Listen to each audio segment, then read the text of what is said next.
లోకంలో బ్రతకాలి కానీ లోకంలో బ్రతికేటప్పుడు ఆ బ్రతుకులో ఎవరిని చూపించాలా?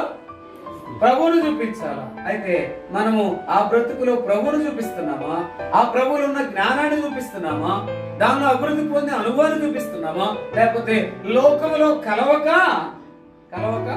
తప్పట్లేదనేటటువంటి స్థితిలో నిల్చుంటున్నాము? ఎవరినైనా అడగండి, ఎక్కువ భాగం ఏం చేస్తాము? ఉండాలని ఆశ ఉంది కానీ ఉండలేకపోతున్నాం, చేయాలని ఉంది కానీ చేయలేకపోతున్నాం. అందుకనే మనల్ని ఉచితంగా నీతివంతులుగా చేస్తే మనం ఆ నీతిలో నిలిచుంటున్నామా, లేకపోతే నీతి తప్పిన వారంగా ఉంటున్నామా? చెప్పండి. మనం పరీక్షించుకుంటే చాలా పర్యాయాలు వారములో, నెలలో, సంవత్సరంలో చూసుకుంటే మనము నీతిలో నిలిచే వారంగా ఉంటున్నామా, ఆ నీతిని తప్పిన వారంగా ఉంటున్నాం? చెప్పండి.